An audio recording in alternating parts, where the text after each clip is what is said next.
سالهای آخر در کشور ما نمود فوتبال رشد و نمو یافته ایستاده است. در برابر دسته‌های کسبی لیگ عالی و لیگ‌های یکم و دوم همچنین به رشد فوتبال بانوها و کودکان و نورسان از طرف فدراسیون فوتبال مملکت توجه زیاد ظاهر کرده می شود. در چمپیونات امساله کشور اوید به فوتبال بین بانوهای لیگ عالی 13 دسته اشتراک نمودند.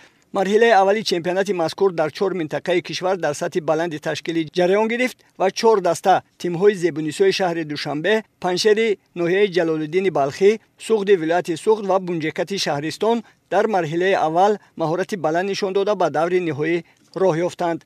در لیگ عالی امسال 13 دسته یعنی شرکت ورزید. بازی‌ها در شکل دوری از دو دور یعنی عبارت بوده. بازی‌ها در سفر و خانه برگزار می‌گردیدند و باید یادآور شویم که دسته‌های لیگ عالی سال به سال یعنی زیاد شده ایستادند. در اولین تشکیلیابی لیگ فوتبال بانوان 6 دسته شرکت می‌ورزید. امسال باشد در لیگ عالی بانوان 13 دسته شرکت می‌ورزد.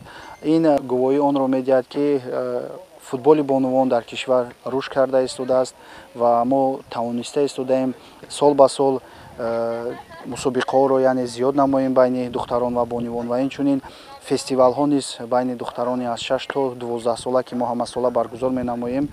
یعنی از حساب همین برگزاری فستیوال ها ما توانسته ایستادیم دختران بالای قد رو جلب کرده و اینچنین دسته های مکمل در شهر و ناحیه های کشور تشکیل نماییم.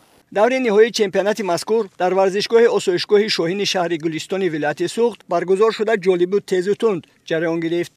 Мы благодарны Федерации футбола за то, что они организовывают нам такие турниры и, в принципе, уделяют внимание женскому футболу в стране. Мы хотим и дальше развиваться и поднимать наш флаг уже на международном уровне.